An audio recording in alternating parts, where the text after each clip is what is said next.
La Contrahistoria. Un programa presentado y dirigido por Fernando Díaz Villanueva.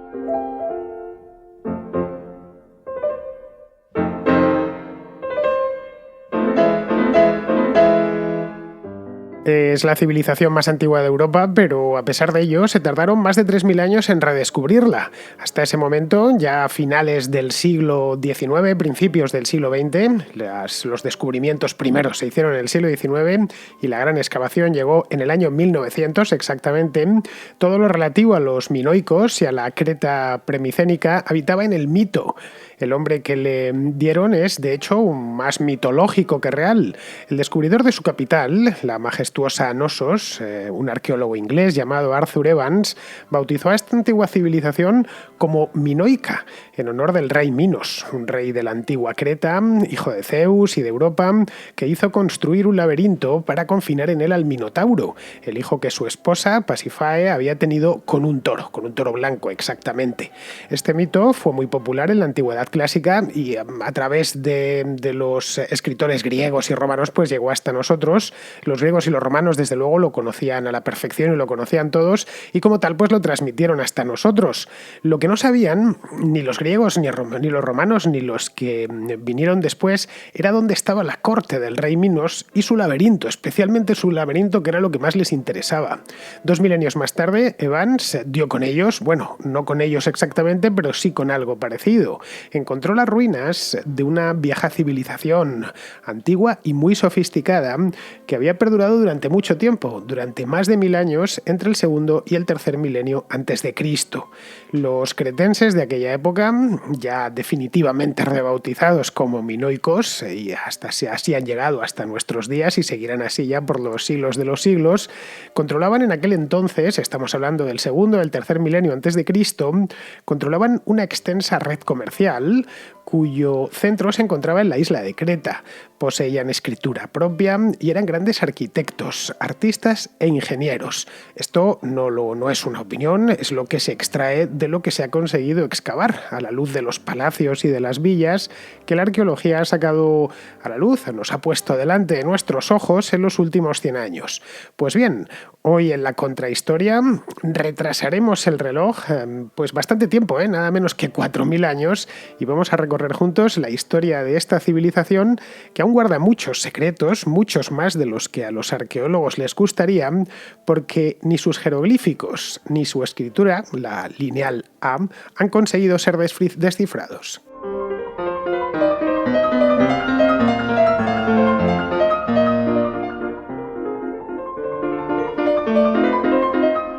Hablar de la Creta minoica es meterse de lleno en los mitos. Los mitos siempre tienen algo de cierto, pero en su mayor parte, pues como bien sabemos, son fabulaciones, generalmente fantásticas o directamente muy fantásticas, sobre hechos que acontecieron hace mucho tiempo y para los que nuestros antepasados elaboraron sofisticados relatos, algunos tan sofisticados que cuesta hasta seguirlos. Las mitologías todas, no solo la mitología griega, que es en Occidente la más famosa de todas, existe mitología en prácticamente todos los pueblos, por no decir en todos los pueblos. El tema es que la mitología griega, aparte de pillarnos muy cerca, pues estaba especialmente elaborada. Al mito, por ejemplo, le debemos muchísimas cosas de nuestra cultura, a los mitos creados por nuestros antepasados en tiempos de Grecia y de Roma.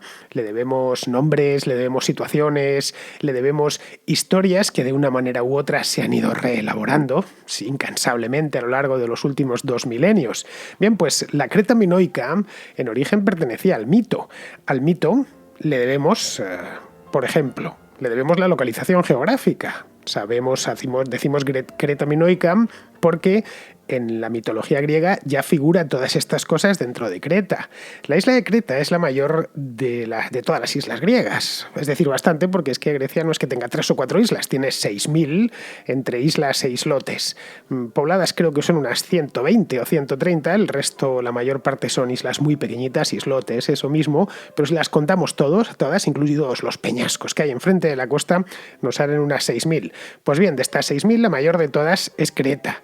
Echemos un vistazo al mapa del Mediterráneo oriental y ahí la veremos. Es inconfundible, además. Bueno, de hecho no la veremos, la estamos viendo porque os la he dejado en YouTube, el mapa, y en YouTube y en el área de comunidad de iVoox, por si os interesa verla. No tenéis más que mirar en YouTube o ir al área de comunidad, en la aplicación de iVoox, y la podréis ver. Bien, os he puesto una captura de un mapa en el que se ve todo el Mediterráneo oriental, que es en donde está Creta.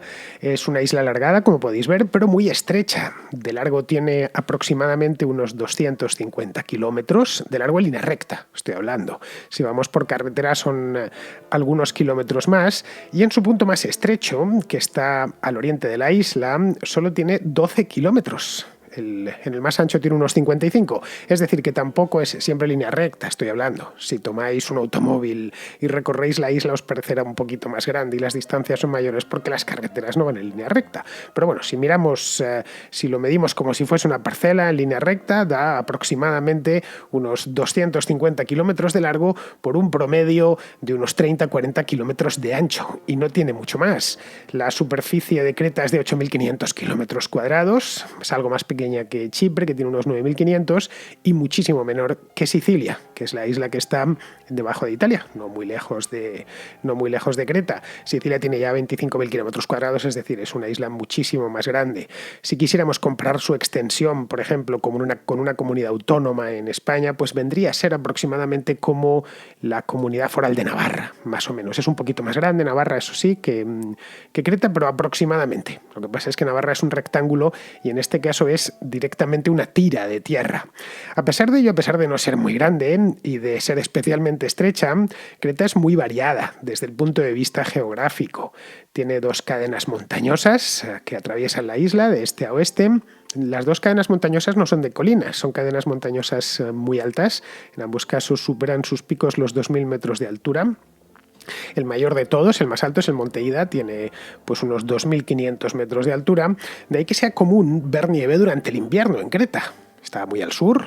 De hecho, Creta es la isla más al sur de toda Europa, de las mediterráneas, quiero decir. Si nos fuésemos a las Canarias o digamos ya pues a las que haya, a la isla de Reunión está mucho más al sur, digo, del continente europeo.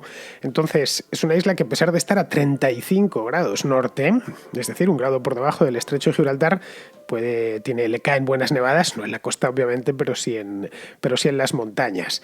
Pues bien, estas son las coordenadas geográficas que os he mostrado gracias a la magia de YouTube y a la magia de iVoox, que me permite desde hace un tiempo poneros fotografías dentro del área de comunidad. Bien, pues el tamaño, el que tiene, esos 8.500 kilómetros cuadrados y esos 250 por 40 kilómetros de largo y de ancho que tiene, más la fertilidad de la tierra, permitió a la isla de Creta acoger desde muy temprano comunidades humanas, desde muy antiguo. Tenía lo que tenía que tener: sol y agua y poquito más, y una tierra lo suficientemente fértil como para cultivar. Los arqueólogos han datado la presencia humana en Creta mucho antes del Neolítico, la han datado hace unos 120.000 años, es decir, desde el Paleolítico Medio. Aparte de montañas, de vegas muy bien regadas, tiene una planicie en el centro que es bastante fértil y de 1.000 kilómetros de costa, que es suficiente, en la que abunda la pesca. Creta tiene la peculiaridad, y eso lo acabáis de ver en el mapa, de que está en un lugar estratégico. De estos lugares mágicos que existen de vez en cuando. Bueno, pues Creta está en uno de esos lugares. Está a caballo entre 3 continentes. Su costa meridional queda a unos 330 kilómetros de África, a unos 200 kilómetros en dirección noreste está Asia Menor, la península anatólica, y a solo 100 kilómetros está el continente europeo. Están las costas del Peloponeso. Eso ya está en la Europa continental. Al ser lo suficientemente grande, es decir, no es de estas islas griegas pequeñitas que encontramos, por ejemplo, en las Cícladas, que son algunas, pues tienen 30-40 kilómetros cuadrados, y uno de los principales problemas que han arrastrado siempre las islas griegas del Egeo es la falta de agua. En el caso de Creta no se daba, precisamente por esa nieve de la que os acabo de hablar, de las montañas tan altas que tienen. Pues bien, al ser tan grande, o lo suficientemente grande, y estar poblada desde hace 120.000 años, eso le convirtió en un lugar de paso. cuando el comercio empezó a generalizarse en el Mediterráneo oriental. Esto fue en el Neolítico, mucho antes de la entrada en la historia, ya empezaron los seres humanos a comerciar. Se comerciaba también en el Paleolítico, aunque evidentemente había muy poquitos seres humanos y los intercambios comerciales eran muy pocos. Los seres humanos hemos siempre comerciado algo. Pones a dos seres humanos uno al lado del otro y automáticamente lo primero que piensan es en completarse, es decir, en qué tienes tú que no tenga yo y viceversa, y vamos a ver cómo nos apañamos para intercambiar cosas o servicios. Luego, el comercio es algo que va unido a los seres humanos desde el principio.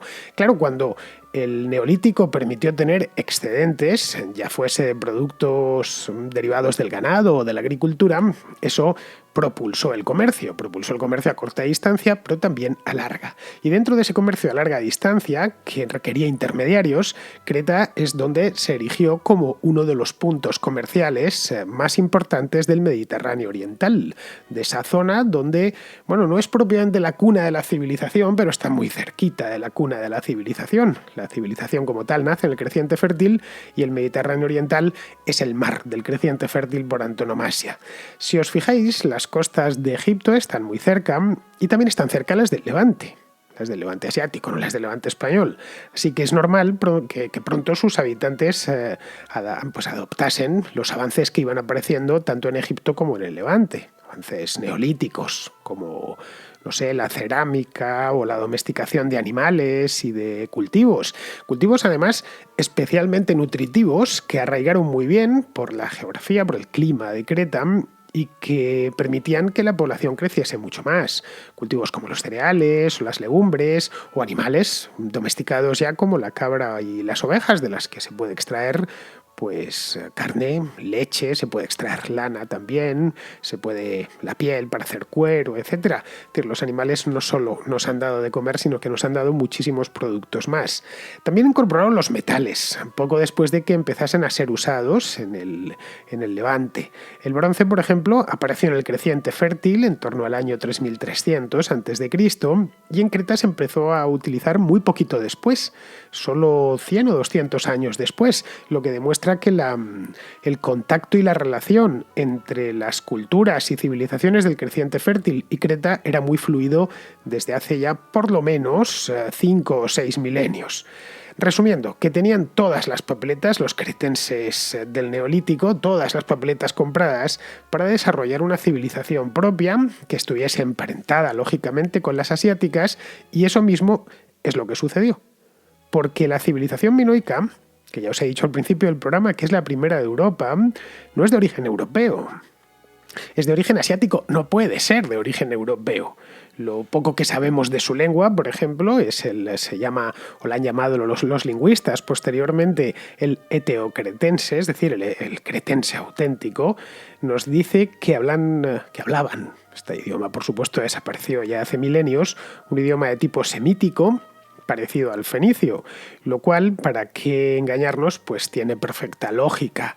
Lo que sabemos del eteocretense es muy poquito, es decir, estos temas hay que tomarlos con pinzas porque no hemos oído hablar a ningún cretense hace 4000 años y porque la única escritura que nos ha llegado no hemos conseguido descifrarla, que sería el lineal A, que es de donde han sacado los lingüistas la idea que se parecería ese idioma al fenicio. Esto de cualquier manera tiene perfecta lógica. La civilización en el viejo mundo viajó de este a oeste, no de norte a sur. Así que los orígenes de la Creta minoica hay que buscarlos en el Levante, no en Grecia, ni por supuesto en el Poniente. Cuando utilizamos el término minoico, estamos empleando un término moderno. Esto no se nos debe olvidar. Ellos no se llamaban a sí mismos minoicos en ningún momento. No existe un solo documento, un solo soporte documental, nada, en el que nos diga que se llamaban minoicos. Eso se lo pusieron a principios del siglo XIX, un escritor alemán, y luego posteriormente Arthur Evans, que fue quien descubrió la ciudad de Knossos, ya dejó fijado el término. Y a partir de ahí, a principios del siglo XX, se quedó como minoico. La pregunta, por lo tanto, es ¿cómo se llamaban a sí mismos? Es decir, ¿cómo se llamaban los cretenses antiguos cuando se referían a su mismidad? ¿Qué decían? Pues la verdad es que no tenemos ni idea, no lo sabemos. Ya os he dicho que no hemos conseguido descifrar su escritura, que es la que nos hubiese dado. Tampoco es que haya mucho en lineal A que se haya encontrado, pero quizá ahí, en esos textos todavía ignotos, esté la manera en la que se conocían a sí mismos, pero no lo sabemos. Tenemos, por lo tanto, que ir de manera indirecta, abordar el tema de manera indirecta. Los antiguos egipcios a Creta la llamaban Keftiu. Esto sí se ha descifrado porque los jeroglíficos egipcios y la escritura egipcia en general está descifrada hace mucho tiempo. Y luego también hay referencias a Creta en la Biblia. Se menciona en el Génesis, por ejemplo, se menciona en las Crónicas también, y habla no tanto de una isla como de un pueblo. Un pueblo que venía de una isla que estaba más o menos, frente al Levante. Podría ser Chipre, que es otra isla de tamaño parecido a Creta, o podría ser la propia Creta. Vean, ¿cómo llamaban a este pueblo? Le llamaban los Caftoritas, y venían lógicamente de Caftor, que la verdad es que es similar a Keftiu, Caftor, Keftiu, el Keftiu egipcio. Así que no tenemos muy claro cómo se llamaban, pero más o menos por ahí debía ir la cosa. Es decir, si coinciden las fuentes bíblicas y las fuentes egipcias en que al menos hay una K y hay una F y hay una T, pues probablemente, no es seguro, los antiguos minoicos se llamaban de una manera parecida.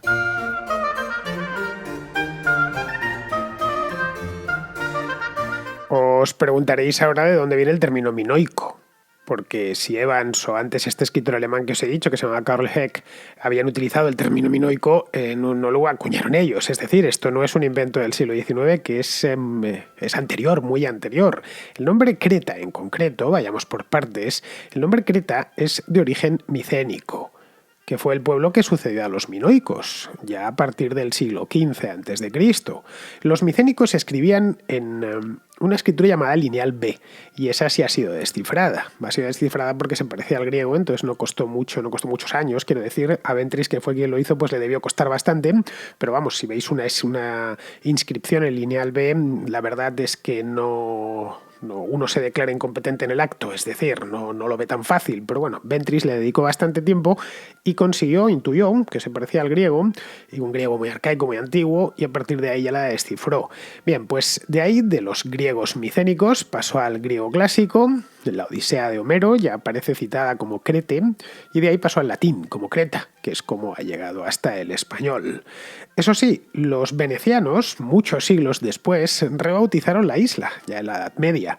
La rebautizaron como Candía, porque su capital actual, que se llama Heraclión, era conocida como Candía. Era conocida como Candía desde desde su fundación. Había sido fundada por unos sarracenos andalusíes en el siglo IX de nuestra era, no con el nombre de Candía, pero es lo que oyeron los bizantinos, les sonó y se quedó con lo de Candía. Pero bueno, dejemos a los venecianos y a los bizantinos conquistar tranquilamente Creta. Los venecianos lo hicieron en el siglo XIII de nuestra era.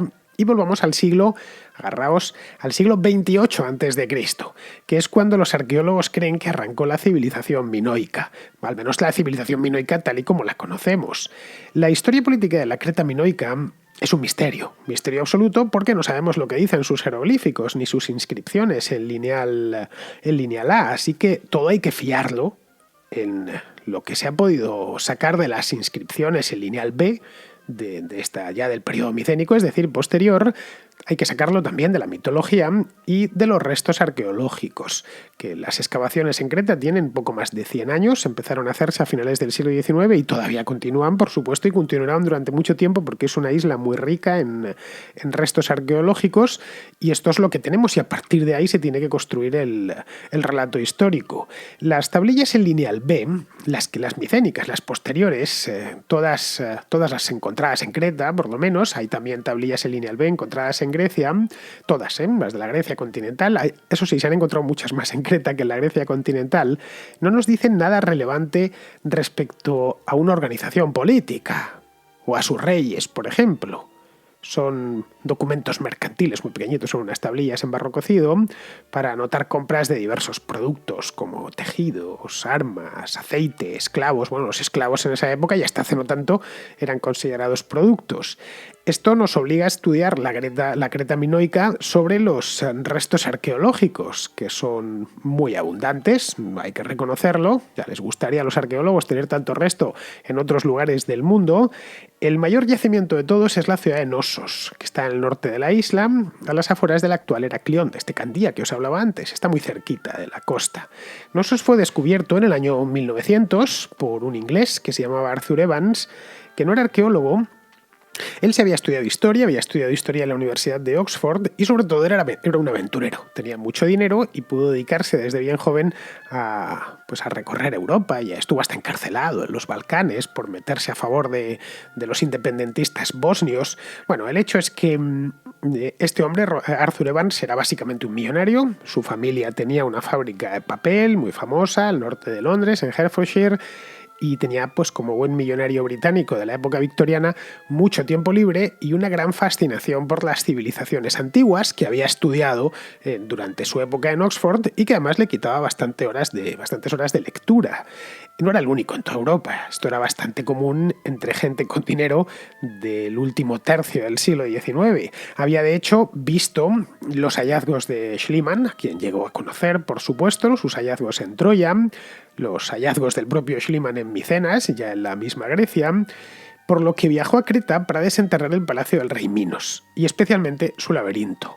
Schliemann, a quien ya tratamos aquí en la contrahistoria, en aquella que hice hace un tiempo, ahora un par de años, sobre la guerra de Troya, Schliemann había hecho una intentona, él estaba en racha en aquel momento, ya ha descubierto Troya, ha descubierto Micenas. Bueno, pues lo que me falta es la ciudad de Knossos para sacar a la luz toda la Creta minoica, pero no lo consiguió. Se cuenta que al parecer no llegó a un acuerdo con los propietarios de los terrenos donde creía que estaba Knossos. La cuestión es que en el interín se presentó Evans, se presentó el inglés y este ya cerró el acuerdo.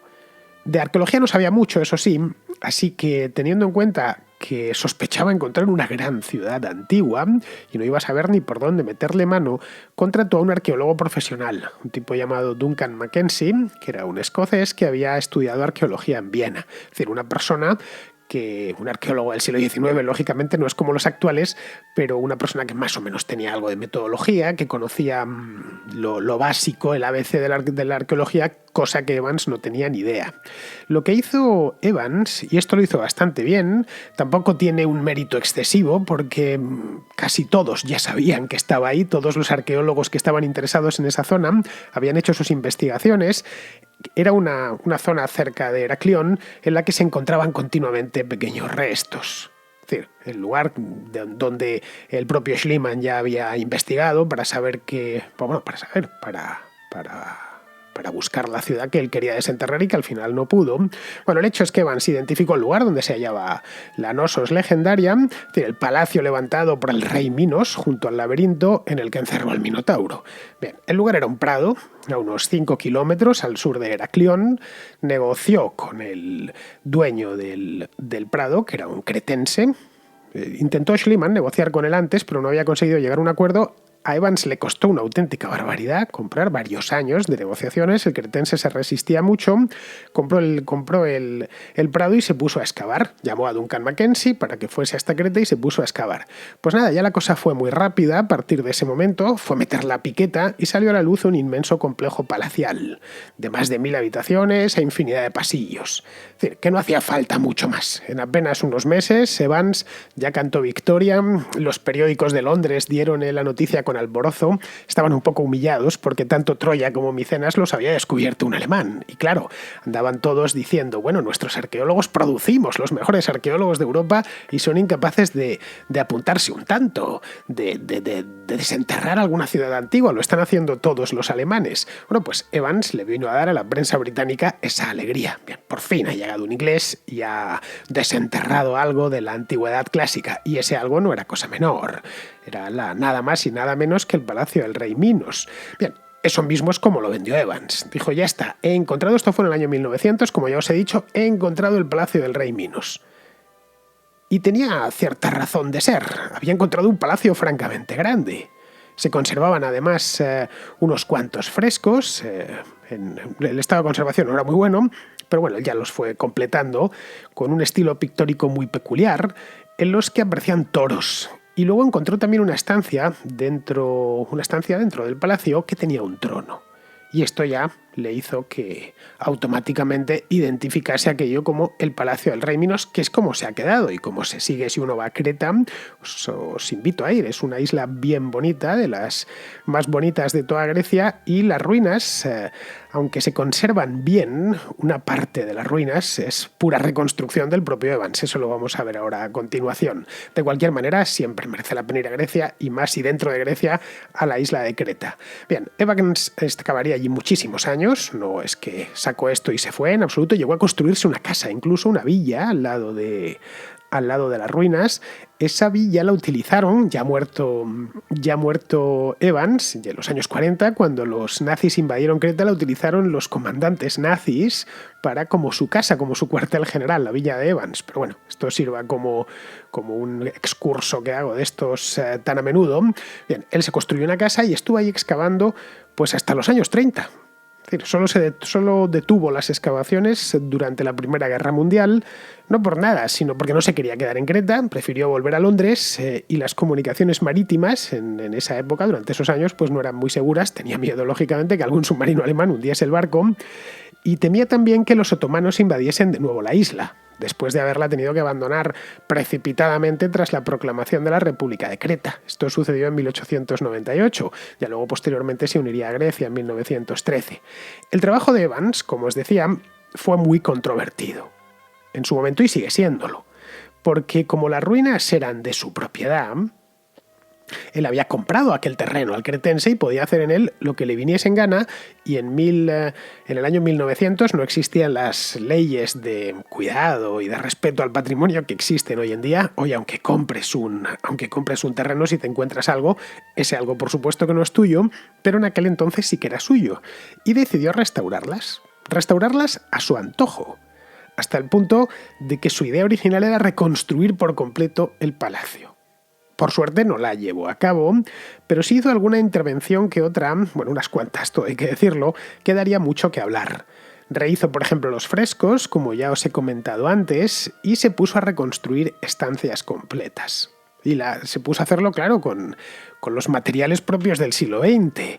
Casi toda la reconstrucción se hizo después de la Primera Guerra Mundial, entonces ya pudo utilizar, por ejemplo, hormigón armado. Sé que suena muy fuerte, unas ruinas de hace 4.000 años a las que les has puesto hormigón armado, pero bueno, es lo que hizo Evans. Colocó columnas pintadas de rojo y negro, de la columna en rojo y el capitel en negro, y recreó partes enteras del palacio, un poco como Dios le dio a entender. Es decir, en este aspecto, una de las primeras cosas que encargó, nada más desenterrar el palacio o parte del palacio, encargó a un dibujante que le recrease cómo era ese palacio. Y él iba poniendo con su propia mano, iba quitando, poniendo, subiendo pisos, etcétera, es decir, sobre la planta, porque no había mucho más, y unos muretes que no eran muy altos. Y a partir de ahí reconstruyó en función de sus propias fantasías, muchas veces, cómo había sido el Knossos de tiempos del rey Minos. El rey Minos no tenemos constancia de que haya existido nunca, pero él estaba convencido que allí, en ese mismo trono, que por supuesto convirtió en el centro del palacio, se había sentado Minos en persona.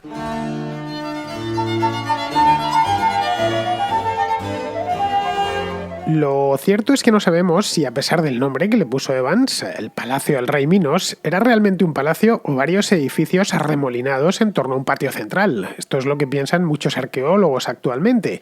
Este palacio tiene una serie de arrabales que Evans no tomó en consideración. Muchos ni los excavó porque no le interesaban lo más mínimo. Él exclusivamente quería el Palacio del Rey Minos. Pero bueno, sea o no sea aquello un palacio, es realmente grande y confirma que efectivamente la civilización premicénica en Creta, lo que se dio en llamar civilización minoica, fue muy próspera. Esa primera impresión que le causó a Evans, nada más empezar a desenterrar las ruinas de Knossos, se confirmó rápidamente. Es decir, aquello era gigantesco, y se veía que los materiales que habían utilizado eran de altísima calidad. Es decir, que esa primera impresión la confirmaron rápidamente. Y no la confirmaron solo en Knossos, sino en otros hallazgos que se fueron haciendo por la isla, como por ejemplo la ciudad de Festo. Esto está en el sur de Creta, unos 60 kilómetros de Knossos, justo al otro lado de las montañas. En Festo, esto fue excavado por arqueólogos italianos, también por la misma época, un poquito más tarde. Los arqueólogos encontraron otra ciudad palacio, más pequeña que Knossos, eso sí, y un disco de arcilla cocida, con inscripciones en ambas caras, que es muy famoso, el disco de Festo, famosísimo, si buscáis en internet lo encontraréis sin problemas, pero no sabemos lo que dicen, porque están escritas estas inscripciones en jeroglífico minoico, que es desconocido. Lo que sí se ha podido hacer es fechar el disco.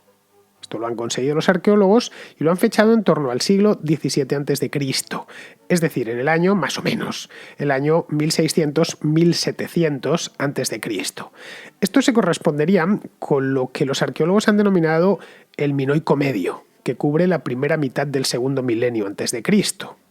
Y que constituye el punto álgido de la civilización minoica, que empezó a decaer a partir del siglo XVI a.C., coincidiendo con la erupción del volcán de Santorini. Pero no adelantemos acontecimientos, antes de eso los minoicos desarrollaron una civilización muy avanzada. Nada especial, lógicamente, si la comparamos con lo que había en Egipto en aquella misma época. Bueno, en esta misma época, en el siglo XVII a.C., pues estaba el Imperio Medio, las pirámides de Giza, que ya tratamos en la contrahistoria de hace no tanto, llevaban en pie unos 700 años, o si lo comparamos con las civilizaciones del Levante y del creciente fértil. Esta fue la época dorada, por ejemplo, del Imperio Hitita, lo que es la actual Turquía, o el momento en el que Hammurabi subió al trono de Babilonia. Pero claro, si lo comparamos con lo que había en otras partes del mundo, o de la misma Europa, que está justo encima de Creta, pues sí que era especial, con lo que había en Grecia, sin irnos muy lejos. Los europeos habían entrado ya en el Neolítico, pero todavía en el año 1700 a.C. todavía no habían entrado en la historia ningún pueblo europeo. Los minoicos poseían agricultura y la poseían desde antiguo, la poseían en aquel momento ya muy avanzada. No puedes construir esos palacios y esas ciudades si no tienes una agricultura que da de comer a mucha gente. Es decir, que producían excedentes en cantidad suficiente como para que gran parte de la población se dedicase a otros menesteres y no a producir alimentos, a cultivar cereales o legumbres y a criar cabras. Y otros menesteres pues, pueden ser construcción de grandes edificios de piedra, hay que labrar esa piedra, etc. Artesanía, el propio arte sin más. La religión, el comercio. Al comercio le debieron prestar mucha atención. Esto es algo que, más o menos y en función de los restos que se han encontrado no solo en Creta, sino en otras islas del mar Egeo y del Mediterráneo oriental, se ha inferido que los minoicos eran grandes comerciantes. A lo que no le dieron mucho fue a la guerra. No se han encontrado murallas, Knossos no las tienen, tampoco las tiene Festo, no hay instalaciones defensivas de envergadura, ni en Knossos, ni en Festo, ni en ningún otro asentamiento minoico, como Zacros o como Maliam, es decir, que no se han encontrado ciudades amuralladas, ni castillos, ni nada que se le asemeje. Lo cierto es que tampoco les hacían falta. Creta era en sí misma su fortaleza. Estaba lo suficientemente lejos de los tres continentes como para hacer las invasiones por mar algo no imposible, pero sí al menos complicado. Pero a la vez estaba lo suficientemente cerca, tanto de África como de Europa y de Asia, como para que los comerciantes fuesen y viniesen de la isla. Esto es lo que creemos que se dedicaban, no toda la población, lógicamente la mayor parte de la población se dedicaría a la agricultura como en todas las sociedades antiguas, pero se dedicaron muchos a ello y además lo hicieron con gran aprovechamiento. Todo el esplendor de la civilización minoica durante su milenio de existencia se debe al comercio, a la red comercial que extendieron por el Mediterráneo oriental. Su situación geográfica, que la hemos visto antes juntos con ese mapa, les colocaba en medio de las grandes rutas comerciales de la antigüedad, de la Edad del Bronce concretamente. Esta es una civilización de la Edad del Bronce, es decir, los minoicos nunca llegaron a conocer el hierro. Vamos, que mercaderías provenientes de Egipto, que en aquel entonces ya estaba muy avanzado, mercaderías que iban, pongamos por caso, hacia Grecia, pues pasaban por Creta. Mercaderías provenientes de Fenicia, que se dirigían hacia el poniente, hacia lo que es hoy Italia, Sicilia, pues también pasaban por Creta. Su situación cerrando el mar Egeo, junto a una cadena de islas que va del Peloponeso a Asia Menor, les permitía también servir de puente terrestre entre el sur de Grecia y el sur de Anatolia. Si echamos un vistazo al mapa, comprobaremos cómo entre el cabo Malea, que está al sur de Grecia, en el Peloponeso, y la costa sur de Asia Menor, hay una cadena de islas perfectamente alineadas, concreta en el centro, además. Estas islas se llaman Cítera, Anticítera, la otra se llama Casos, Lastos y Rodas, y en el mismo centro de ese arco está la isla de Creta. Pero la isla donde más restos minoicos se han encontrado no es ninguna de estas, no está dentro de este arco del que os he hablado, sino que está al norte, está a 100 kilómetros al norte de Creta, se llama Santorini y es una de las islas griegas, pues yo creo que de las islas griegas más bonitas. Siempre que pensamos en una isla griega, o lo utiliza alguien para ilustrar las islas griegas, suele poner una foto de Santorini. Es una isla un tanto peculiar, tiene forma de media luna, es muy pequeñita, tiene solo 73 kilómetros cuadrados, vive en su interior hoy en día, en el pasado viviría mucha menos gente, viven unas 15.000 personas y la forma de media luna la hace inconfundible, con 2 islotes frente a ella. Bien, lo que vemos, si echáis un vistazo al mapa veréis una isla, tal y como os la he descrito, lo que vemos es una caldera volcánica sumergida. Santorini tuvo una relación muy directa con los minoicos y seguramente estuvo habitada por minoicos. Pero no el Santorini actual, no ese que estamos viendo ahora en el mapa, sino otro que hubo hace unos 3.500 años, cuyos restos pues son lo que vemos ahora de aquel Santorini antiguo. ¿Por qué digo que no es el mismo? Pues porque en el año 1600 a.C. se produjo una gran erupción volcánica, que ya os he comentado antes, que se llevó al fondo del mar parte de la isla. La isla literalmente colapsó. Y en esa zona que colapsó y que se sumergió, pues seguramente habría asentamientos humanos, probablemente minoicos.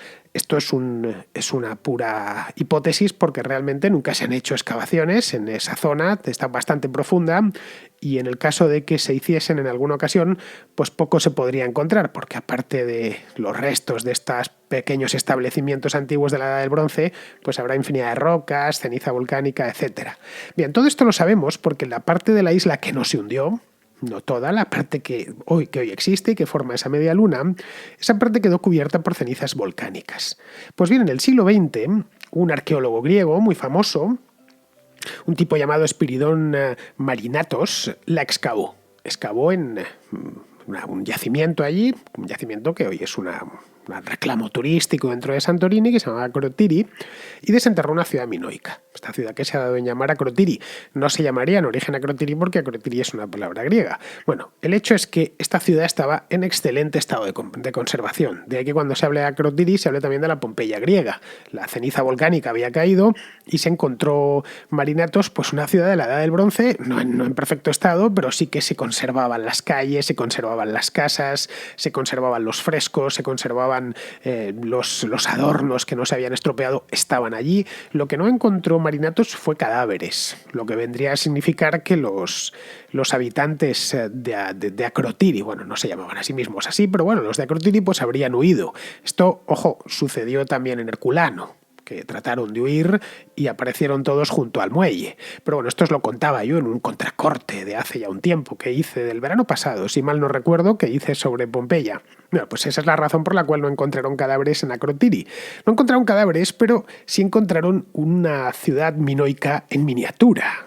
Es decir, encontraron, como ya os he dicho, casas de hasta 2 pisos, todo tipo de artesanía y unos frescos espectaculares, que por cierto eran idénticos o muy parecidos a los de Creta, pero eso sí, mucho más variados que los cretenses y en mejor estado de conservación.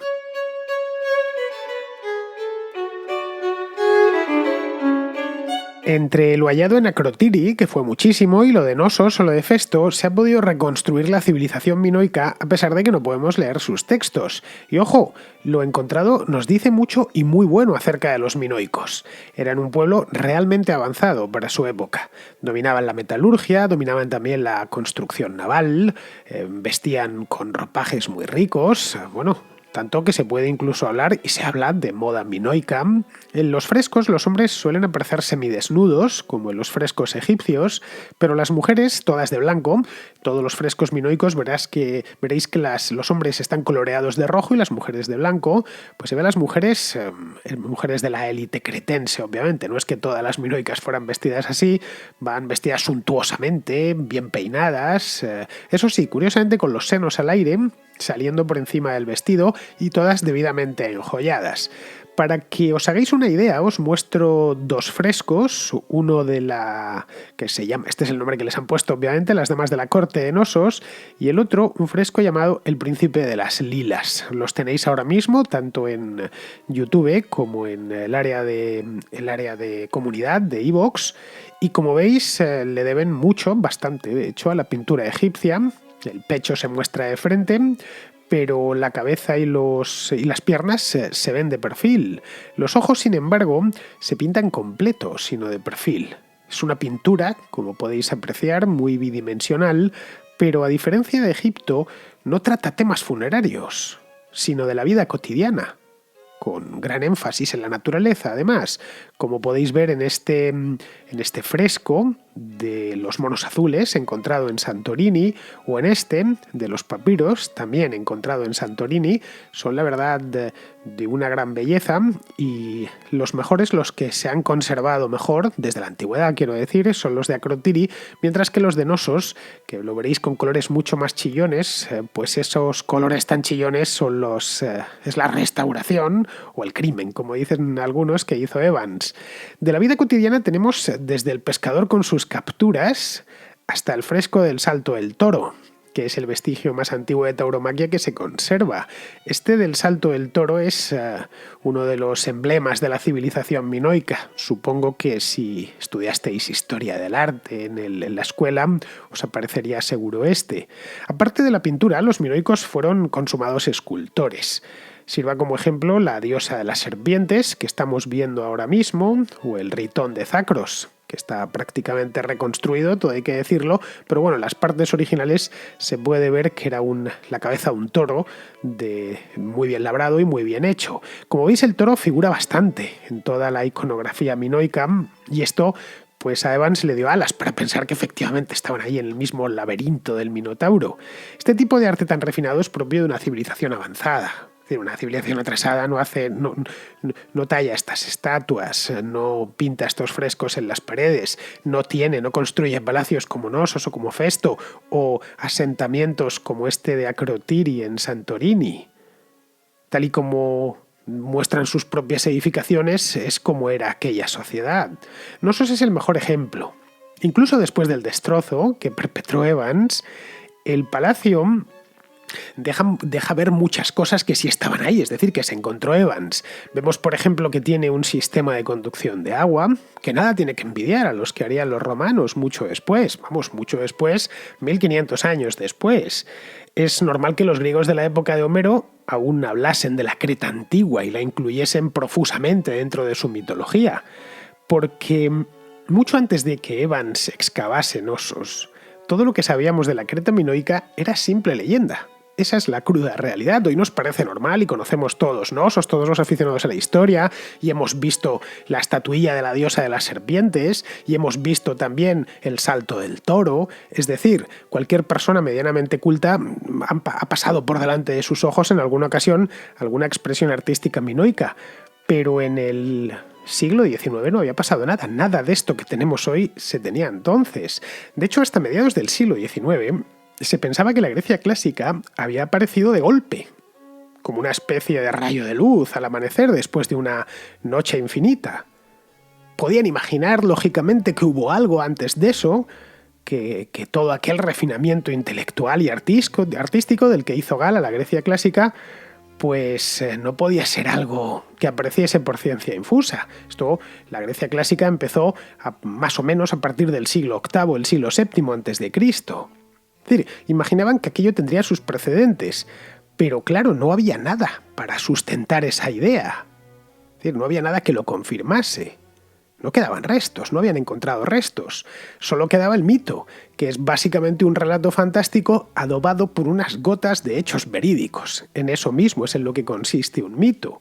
Lo verídico en el caso del mito del rey Minos, al que debe el nombre minoico, ni más ni menos, que es el laberinto, bueno, lo que tenemos y que después se terminó de una manera u otra encontrando, pues tenemos el laberinto, que el Palacio de Nosos podía identificarse como un laberinto, pero no mucho más. El resto, pues son cosas inventadas. El propio rey Minos, el Minotauro, Teseo, Ariadna, Dédalo, todo eso era algo, bueno, algo inventado. Otras cosas, en cambio, eran ciertas. El hecho de que estuviese en Creta, por ejemplo, el hecho mismo de que tuviese un palacio también era cierto, tal y como la arqueología ha demostrado, o algo parecido a un palacio.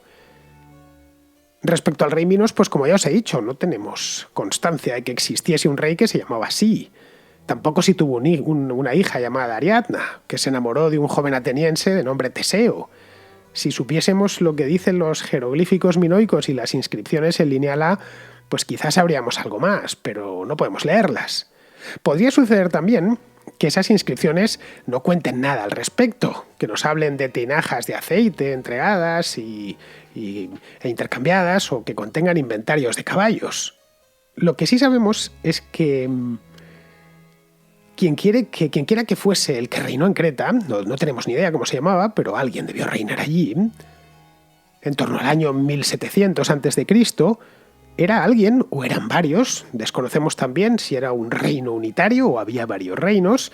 Desde luego, si había varios, no guerreaban mucho entre ellos, esto es un hecho, por eso que os decía antes, que no se han descubierto fortificaciones ni nada de esto, ni excesivo número de armas. Bueno, pues el que reinase allí era alguien realmente poderoso. Eso sí lo podemos confirmar. Alguien cuyas riquezas debieron provocar, más bien, gran impresión a las gentes de la Grecia continental. Gentes que vivían en chozas y que practicaban una agricultura de mera subsistencia. Estos griegos del siglo XVII o del siglo XVIII a.C. La gente que vivía allí. Así que esas mismas gentes incorporaron a su imaginario colectivo la idea de una Creta rica y refinada. Una idea que luego fueron transmitiendo de manera oral, generación tras generación, y que sirvió de ingrediente fundamental para los relatos mitológicos, en los que los griegos ya del siglo VIII, del siglo VII, del siglo VI, quedaban emparentados con estos minoicos antiguos. Según la leyenda, el rey Minos era hijo de Zeus y de Europa. Esto ya os lo comentaba en la introducción del programa. Europa era la hija del príncipe de Tiro, en Fenicia. Pues bien, Zeus se encaprichó de Europa, así que el padre de los dioses, ni corto ni perezoso, se transformó en un toro blanco, raptó a Europa y se la llevó hasta Creta. Europa y Zeus engendraron 3 hijos, uno se llamaba Radamantis, el otro Sarpedón y el tercero Minos, que sería quien reinase tras heredar la corona de Asterión, el rey de Creta, que se había casado con Europa después de que a Zeus se le pasase lo del capricho, es decir, se cansase de ella. Ya luego Minos, ya convertido en rey, se casó con Pasífae, que era hija de una ninfa y del dios Helios. Como veis, todo es tremendamente fantástico, pero a la vez, una vez empiezas a leer esto, ya te interesa. Pasífae se enamoró de un toro blanco. De nuevo veis que el elemento de toro vuelve a estar presente. No se enamoró del toro blanco por gusto. Al parecer fue porque Poseidón, que era hermano de Zeus, la había embrujado. Pasífae tuvo relaciones con este toro, las tuvo, os preguntaréis cómo. Bueno, pues Dédalo, que era uno de los artesanos del rey Minos, le preparó una vaca de madera para que ella se metiese dentro. Bien, pues Pasífae engendró una criatura de sus, iba a decir amores, pero no eran propiamente amores, porque le había embrujado Poseidón. Engendró a esta criatura que tenía cabeza de toro y cuerpo de hombre, y a la que llamaron Minotauro. Cuando se enteró Minos de esto, evidentemente montó en cólera, pero perdonó a Pasífae. Pero la pagó con el hijo adulterino, con el Minotauro. Así que ordenó a Dédalo el que había hecho. Dédalo ya apareció por la contrahistoria, en el primer capítulo que hice sobre la historia de la aviación.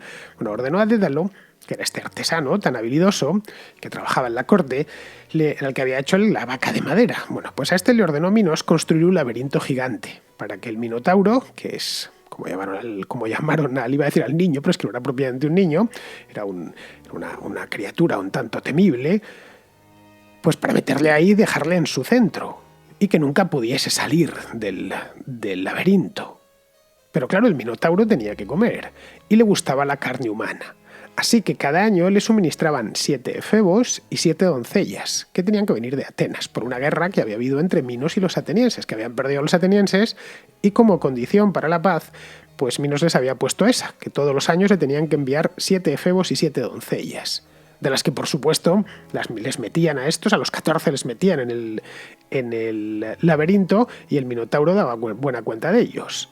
Hasta que un año, en el lote de 7 efebos que venía de Atenas, iba uno llamado Teseo, que era hijo del rey Egeo de Atenas. Al llegar a Creta, Teseo fue presentado formalmente en la corte al rey Minos, y allí conoció a Ariadna, que era una de las hijas legítimas, no adulterinas, que había tenido Minos con su mujer, con Pasífae.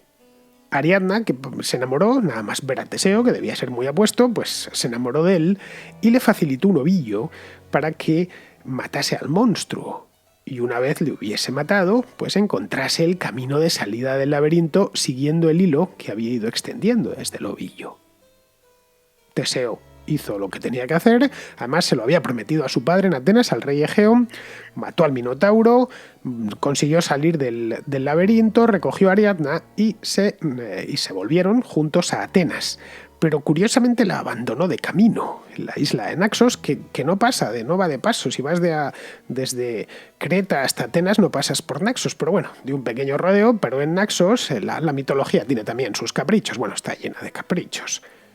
Y en este punto hay dos versiones. Cuando llega Teseo y Ariadna llegan a Naxos, hay una versión que dice que Ariadna se ahorcó, muerta de pena, claro, y otro que se casó Ariadna con Dioniso, que era el dios del vino. Bien, la cosa es que ya a solas regresó Teseo a Atenas, pero olvidó cambiar el color de las velas. En los colores era un código, si eran negras es que había muerto, es decir, que le había devorado el Minotauro, y si eran blancas es que volvía con vida. Así que Teseo llegó con las velas, pero con las velas negras se le había olvidado cambiarlas, por lo que su padre, que era el rey Egeo, como ya os he dicho, al verlas asomar por el horizonte, se arrojó al mar, preso de la desesperación, y se suicidó. Y esa es la razón por la que el mar Egeo se llama mar Egeo. Como veis, el mito es una auténtica preciosidad. Muchos de vosotros supongo que ya lo conoceríais porque son de estas cosas que te cuentan de niño y que luego ya no se te olvidan nunca. Y el mito, por cierto, aparte de que sea bonito, que es bonito, ayuda a entender algunas cosas. Por ejemplo, ayuda a entender la fascinación que los griegos habían tenido por la Creta antigua. Que ellos, esos griegos clásicos del siglo V, no habían llegado jamás a conocer, pero que les habían llegado ecos lejanos y amplificados por el paso del tiempo. Y eso, claro está, todos queremos emparentar con un pasado glorioso y refinado, no con unos campesinos analfabetos que se acuestan con hambre. Eso todos, no solo los antiguos griegos. Ese mismo fenómeno se dio en la Europa medieval y en la Europa renacentista, cuando los monarcas del occidente europeo se sentían todos herederos de la antigua Roma y los reyes se autodenominaban césares a sí mismo. A los italianos o los franceses o los españoles esto les costaba menos, porque a fin de cuentas seguían hablando algo parecido al latín, hablaban lenguas romances. Y sus reinos, habían formado parte del Imperio Romano. Los monarcas ingleses o los alemanes tuvieron que hacer piruetas para decirse hijos de Roma, pero aún así lo intentaron. Como veis, lo mismo o algo muy parecido a lo que habían hecho los griegos, eso sí, sin introducir mitos tan bonitos. Los griegos del periodo clásico hicieron exactamente lo mismo con la Creta minoica, como vemos. Es decir, básicamente decirle al mundo somos grandes e importantes porque nuestra prosapia también lo era.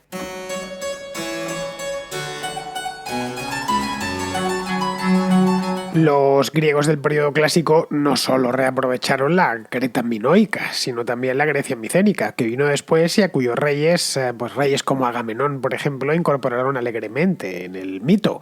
Por ejemplo, cuando la guerra de Troya, cuando Laoconte, un sacerdote troyano, le dice a Príamo, al rey de Troya, aquello de Timeo Dánaos et dona ferentis, lo de temo de los dánaos, incluso cuando traen regalos, los dánaos son ellos mismos, son los griegos, a pesar de que se refería a los micénicos. griegos. En la Ilíada, Homero se refiere a los griegos de varias maneras. Se refiere a ellos como aqueos, se refiere también como argivos, se refiere como dánaos.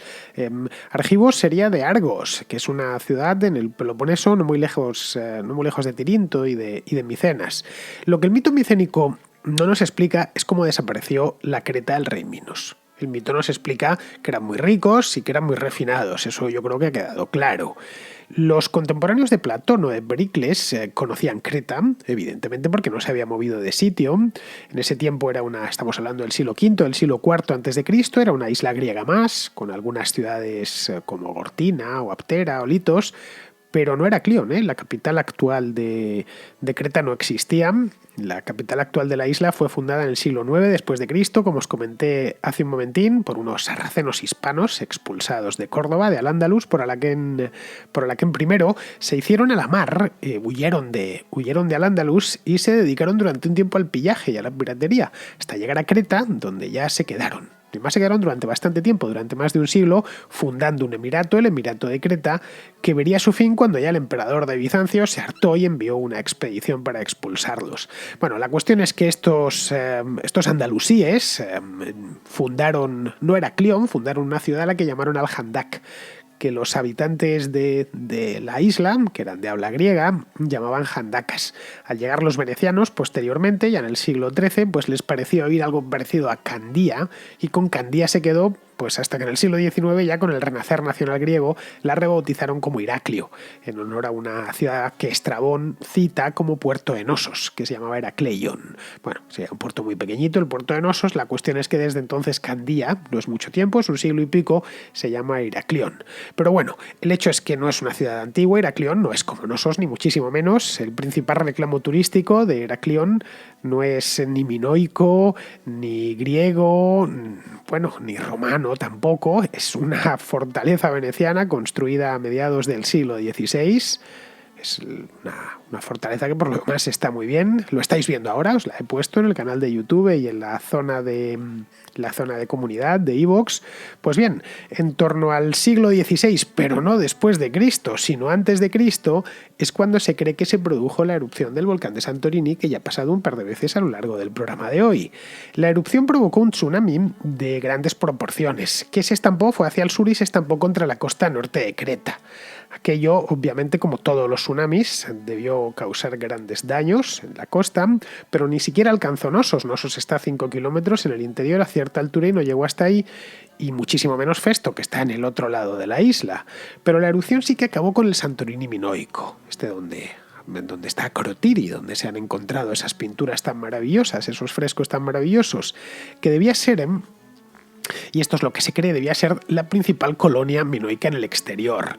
La erupción además debió transportar mucha ceniza volcánica. Recordad que está solo a 100 kilómetros en línea recta, Santorini de Creta, ahí sí que se viaja en línea recta, y esto debió ocasionar 1000 problemas en la agricultura, debió afectarla directamente y quizá, no lo sabemos, pero quizá es una hipótesis, ocasionó una hambruna. Lo desconocemos, pero aquella erupción, que es una de las mayores de las que se tiene constancia, al menos en el periodo histórico, esa erupción debió afectar a toda la cuenca del Mar Egeo, especialmente al sur. Y dejó a Creta, la erupción se dirigió, la nube de ceniza se fue hacia el sur, y eso sí que lo han detectado los geólogos. Bien, pues dejó a Creta debilitada y lista para ser conquistada, algo que sucedería siglo y medio más tarde. Los invasores llegaron del norte, y eran los griegos micénicos, que se habían extendido por toda la península y por las islas Cícladas. Los micénicos eran esos aqueos, esos dánaos o los argivos a los que se refería Homero en la Ilíada. Eran buenos guerreros y bastante expansivos, a la luz de la cantidad de restos micénicos que se han ido encontrando por toda Grecia. El Peloponeso, como os decía al principio, está a solo 100 kilómetros de las costas cretenses. Luego no es extraño que ambicionasen hacerse con una isla tan rica como Creta y que conocían bien. Aquí viene una pregunta. Y es porque no se defendieron los minoicos. Una vez, vale, que te quieren invadir está bien, pero tú eres más rico, ¿por qué no te defiendes? Pues seguramente lo hicieron, pero no de una manera muy efectiva, porque en el siglo XV a.C., es decir, un siglo más tarde de aquella erupción, ya se puede hablar de una Creta completamente micénica. Como os decía antes, en Nosos no había murallas, o al menos no se han encontrado, aunque sí que se han encontrado en excavaciones posteriores algunos puestos de vigilancia, torres de vigilancia, la base por supuesto, situados sobre colinas. Se han encontrado también algunas espadas, pero poco más, es decir, no existe nada parecido a la Pax Minoica, como hablaba Evans, que era un pueblo pacifista que se dedicaba exclusivamente a los juegos y se dedicaba a pintar flores y pescadores en las paredes. No, en absoluto, hacían la guerra como todos los seres humanos, pero no tenían mucha necesidad de hacerla porque, como os explicaba antes, pues tenían una fortaleza natural que era la isla. Es decir, que la sociedad minoica no debió ser muy guerrera. El hacha minoica, por ejemplo, que es muy famosa, el labris, era doble, no servía mucho para luchar y tenía básicamente carácter sagrado. Se han encontrado también escudos con forma de 8, pero no parecen muy prácticos para combatir. Luego probablemente tendrían un uso de tipo ceremonial. Luego en el arte, que refleja bastante bien las pasiones y las obsesiones de una sociedad, en el arte minoico no se glorifica la guerra, como sucede, por ejemplo, en el arte griego. Vale, es cierto que no conocemos todo el arte minoico, pero al menos el que ha llegado hasta nosotros. Es decir, que los minoicos no estaban completamente indefensos, pero en el momento en el que un pueblo extranjero, más dedicado a la guerra y volcado con ella, entró en la isla, pues se rindieron con relativa facilidad.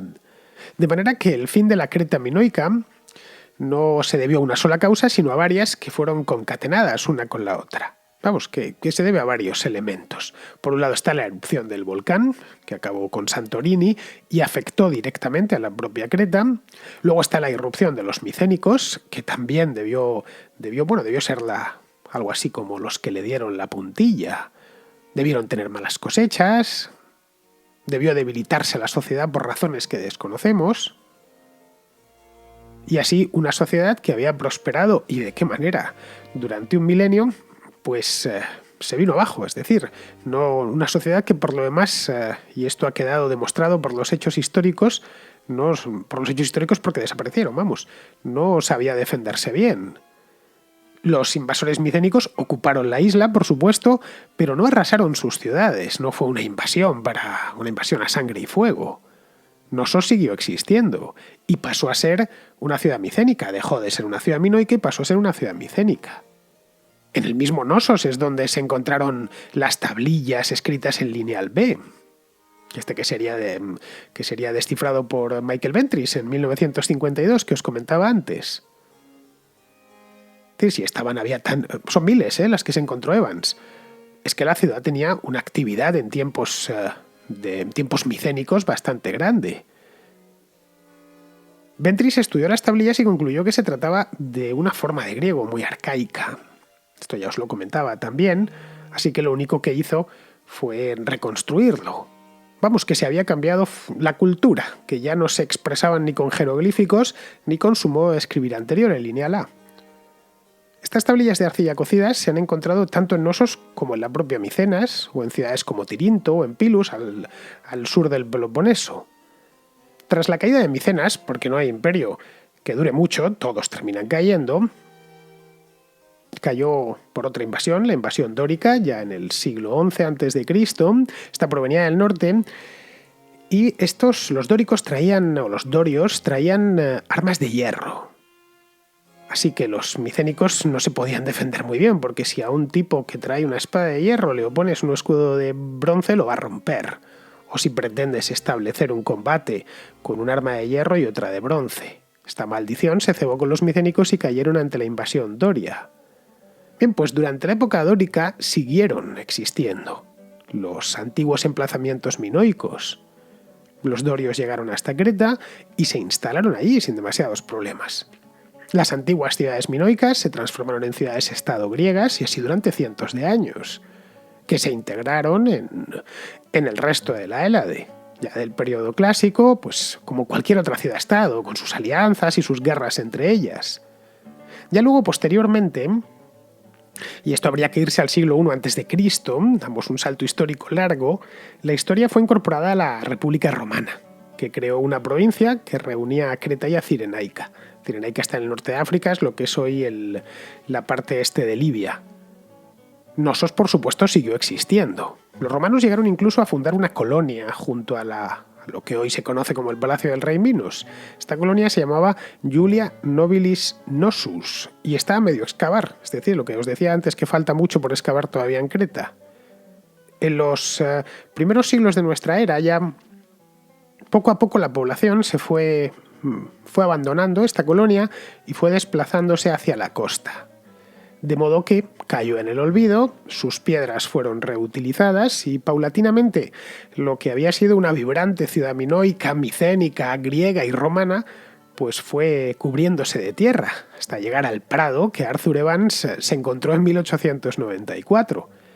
Y fue entonces pues cuando los cretenses redescubrieron su propio pasado, su pasado minoico, y pudo empezar a reconstruirse una civilización desaparecida, medio olvidada o solo recordada por la mitología hace milenios ya, que había desaparecido y que solo vivía en esas leyendas.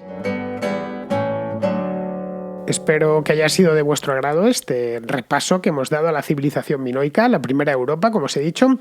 De hecho, Creta es la cuna de la propia Europa, también desde el punto de vista mitológico, porque allí fue donde, como os he contado un poco por encima el mito, ¿no? Allí fue donde Zeus se llevó a Europa, antes a la hija del príncipe Tiro, después de raptarla.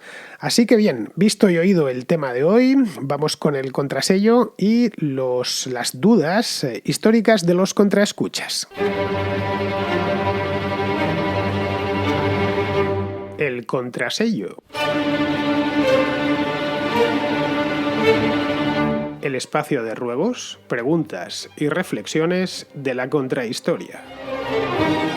Empezamos con Agustín, que tiene una pregunta sobre la revolución industrial. Bueno, sí, hace 3 semanas, 2 semanas y tanto que empecé a oír tus podcasts, ya me he fundido como 80, 90, y son geniales, verdaderamente en algunos te hacen tener una emoción por la historia bastante importante. Por ejemplo, en el podcast de El Dorado, sentía como si estuviese viendo una película de aventura, era sorprendente, o como te emocionaba, o el podcast de los orígenes de los Estados Unidos y la independencia. Pero bueno, sacando eso y yendo a las preguntas, mis preguntas son, primero, en la revolución industrial, primero que todo aclaro, no es algo que me acuerde mucho, pero me acuerdo que esto en el colegio no lo decían siempre y me quedó la duda, sobre todo desde que he visto un video de Wall Street Wolverine, pero una cosa, bueno, me quedó una duda. En la revolución industrial, siempre se nos han enseñado, y no me sorprendía que sí fuese así,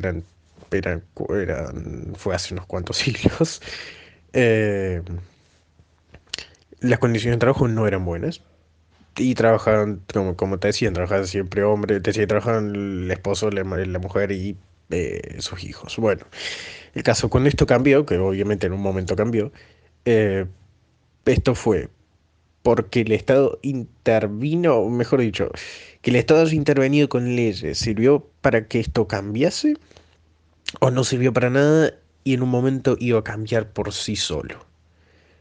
O sea que imagínate, sacaron algunas leyes para regular esto y esto no sirvió de nada, no cambió, pero después cambió por sí solo cuando pudo cambiar. Esa es mi pregunta. Pues vamos a ver, la revolución industrial no es de hace muchos siglos, Agustín, es de hace solo 200 años. Es en muchos lugares del mundo de hace mucho menos. Vamos, que es algo muy reciente y en cierto modo aún nos encontramos inmersos en ella, en una fase muy distinta a la de 1830 o 1850, pero se siguen produciendo avances técnicos y se siguen mecanizando procesos productivos.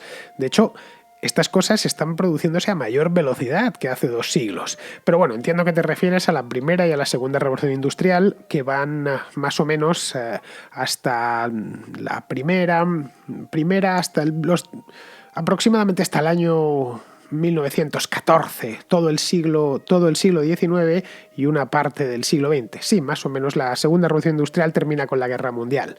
Bien, las condiciones de trabajo en la industria decimonónica eran muy duras. Esto creo que es incontestable porque lo podemos ver a través de los testimonios y de las fotografías e incluso de las primeras imágenes en movimiento.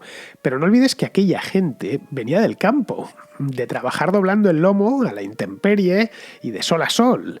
Es decir, que no venían de vivir estupendamente trabajando 8 horas o menos incluso y rodeados de confort, como vivimos ahora. El proletariado como tal, es decir, esa masa que trabaja en la industria y le echa infinidad de horas en trabajos duros y peligrosos y mecanizados y repetitivos, esta categoría aparece con la revolución industrial, pero no toma conciencia de sí misma, el proletario no toma conciencia de sí mismo hasta bien entrado el siglo XIX. El primer sindicato moderno, que fue la Great Trade Union en Inglaterra, no se funda hasta 1834. Ojo, en Inglaterra te estoy hablando, que es donde todo empieza. Esto dio lugar al cartismo, el cartismo consistía en básicamente simples demandas, no estaba articulado políticamente todavía el movimiento obrero, y eran simples demandas al Parlamento para que mejorase por ley las condiciones de trabajo. Ojo, esto en el Reino Unido, insisto. En el resto de Europa los sindicatos no aparecen hasta el último cuarto de siglo, donde ya se forma y se va dando forma a lo que se conoce como movimiento obrero. Los trabajadores de 1870, cuando arranca la segunda revolución industrial, gozaban de mejores condiciones laborales que los trabajadores industriales de 1820. En parte por avances técnicos, en parte por la concienciación social y en parte por la legislación que les había ido asegurando ciertos derechos. Esto mismo sucedió en el siglo XX. Nuestras condiciones de trabajo actuales del año 2020 son mejores que la de nuestros padres en los años 60, a pesar de que la legislación es prácticamente la misma. No tienes más que ir a una fábrica hoy y mirar una fábrica de los años 60 de cualquier cosa. Se trabajan las mismas horas, pero en estos 50 o 60 años algunos procesos que eran especialmente peligrosos o especialmente repetitivos o especialmente penosos han sido sustituidos por máquinas. La jornada de 40 horas, por ejemplo. Este fue uno de los grandes reclamos sindicales a finales del siglo XIX. El primer país, por cierto, en implantarla, la jornada de 40 horas, implantarla por ley, quiero decir, fue Uruguay, que la introdujo en 1915. En España se entró en vigor en 1919, después de la guerra, al igual que en buena parte de Europa. En Estados Unidos entró en vigor en 1937 y en el Reino Unido nunca se adoptó, porque ahí el límite legal son 48 horas de trabajo a la semana, 40 para los menores de 18, creo. Pero vamos, que tienen 48 horas. Puedes trabajar hasta 48 horas, aunque luego la realidad es que los británicos trabajan unas 40. Pues bien, mucho antes de que se introdujese por ley, muchas fábricas ya habían implantado por su cuenta lo de las 40 horas, especialmente para los trabajadores más cualificados. No por nada, porque si no, de otro modo, se le iban a la competencia, y eso es lo que las fábricas y las empresas no querían. Es decir, básicamente lo que te decía antes, que los avances técnicos, la productividad creciente, la sensibilización social y la legislación es la que ha conseguido que las condiciones de trabajo hayan mejorado en los últimos 200 años. Todas han contribuido, todas estas causas, y todas evidentemente han tenido que ir de la mano. Bien, vamos ahora con Daniel de Lisboa, que me hace una pregunta para la que sinceramente no tengo respuesta. Acabo de escuchar tu contrahistoria sobre los mariñeiros y esa parte de la historia de Portugal tan apasionante que la verdad es que desconocía.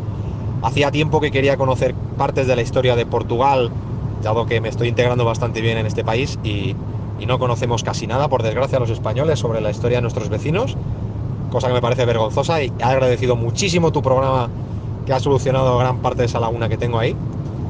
Y quería hacerte una pregunta. Yo muchas veces cuando escucho la contracrónica y veo las noticias en los medios hoy en día, y me pregunto cómo sería la visión histórica que tendrán pues de nosotros, nuestros bisnietos o nuestros tataranietos en el futuro, ¿no? Igual que nosotros ahora revisitamos, como tú revisitas en la contrahistoria, muchos episodios de la historia. ¿Qué es lo que trascenderá de toda esta tontuna que impera ahora mismo y de todas estas cosas que vemos que pasan cada día en las noticias? ¿Tú cómo ves que será recordado este comienzo del siglo XXI o finales del siglo XX, pues dentro de un par de siglos, cuando el pasar de los años y de los siglos pues haya asentado las cosas? Tú, sinceramente, como historiador, ¿cómo crees que seremos recordados? ¿Qué acontecimientos o qué modas, qué movimientos, qué corrientes políticas crees que seguirán adelante o que se recordarán, o cuáles seremos recordados nefastamente por ellas, ¿no? Por una especie de leyenda negra, tal vez. Me interesa mucho saber tu punto de vista como historiador en esto, si alguna vez lo has pensado. Muchas gracias. Pues no lo sé, Daniel, no tengo ni idea. No sé, no soy adivino. A ver si el mundo se sigue enriqueciendo y sofisticándose, pues seguramente les parecerá que nuestra vida es muy dura y que nos morimos por enfermedades tontas. Vamos, lo mismo que pensamos nosotros de nuestros antepasados de hace 2 o 3 siglos. Si en cambio el mundo va menos, es decir, entramos en una crisis y nos hundimos y empezamos a morirnos de hambre, pues dentro de 2 siglos lo verán esto como la edad de oro de la humanidad. Pero vamos, yo me inclino a pensar que el mundo irá mejor. Respecto a las modas y manías de nuestra época, que son unas cuantas, como las de todas las épocas, pues no sé, les parecerán como mínimo curiosas. Quizá en el año 2300 ya no haga falta matar al cerdo para comer jamón, ¿no? Y la matanza les parezca algo inhumano. Claro que en ese caso pues ya no habría cerdos, porque no serían necesarios. Habría carne sintética, ¿no? Y los pocos que hubiesen, todo el mundo pues estarían recluidos en zoológicos. Lo que no creo que perduren mucho son los extremismos. Te lo digo porque los del pasado no perduraron. Entonces es dudoso que los actuales perduren. Los extremismos siempre llevan dentro la semilla de su propia destrucción. A veces tardan más en destruirse y otras veces menos, pero siempre se destruyen. Pero vamos, lo que te he dicho antes, no sé qué pensarán de nosotros nuestros descendientes. Fuentes primarias para el estudio de nuestra época, eso sí, no les van a faltar, tienen un montón. Bien, pues vamos a terminar ya, vamos con Pablo de Barcelona, que tiene una propuesta que la verdad también me parece un poquito amplia. Hay un tema que estaría muy bien que trataras en la contrahistoria o en el contracorte, que ya que es uno de los que más se usan a nivel político, quizás sería muy bien revisarlo desde un punto de vista histórico. Me refiero a la historia de Cataluña. Ya sé que te da bastante pereza el tema de la independencia de Cataluña y tal, pero creo que precisamente por eso estaría muy bien hacer un repaso a la historia de Cataluña. A mí al menos me interesa saber un poco más de su historia, sin añadidos políticos, y normalmente es un tema que se presta a ser usado con dichos fines. Bueno, Daniel, la historia de Cataluña es muy larga, caray, es larguísima. Arranca como tal en el siglo IX, cuando Borrell II se separa de facto de los reyes carolingios, y hasta el momento actual, es decir, esos son más de 1000 años, así que habría que ir troceando el tema. Hace un par de años hice una contrahistoria sobre los sucesos de 1640, así que no sé, en algún momento haré otra sobre lo de septiembre de 1714, que es otro de los grandes puntos álgidos de la historia de Cataluña. No sé, procuraré que sea con algún aniversario, no sé si este año, el próximo o el siguiente. Muy bien, pues con esto, queridos amigos, damos por concluida la contrahistoria de hoy. Mañana tenemos, por cierto, contraportada, pero en el programa vecino, en la Contracrónica. Así que allí os espero. Hasta mañana, amigos.